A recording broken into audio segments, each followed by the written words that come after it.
kailangan ilagay natin sa puso natin si Kristo. Kasi kung hindi, napapahamak tayo. Ang tunay na regalo ng Pasko ay si Kristo.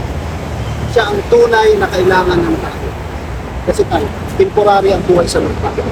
Kaya kami dito nagsisikap na abutin kayo. Dahil mahal kayo ng Diyos. Dahil mahal din kami ng Diyos, wala siyang tinatangit, mahal din kayo ng Diyos. Yan po ilagay niyo sa puso.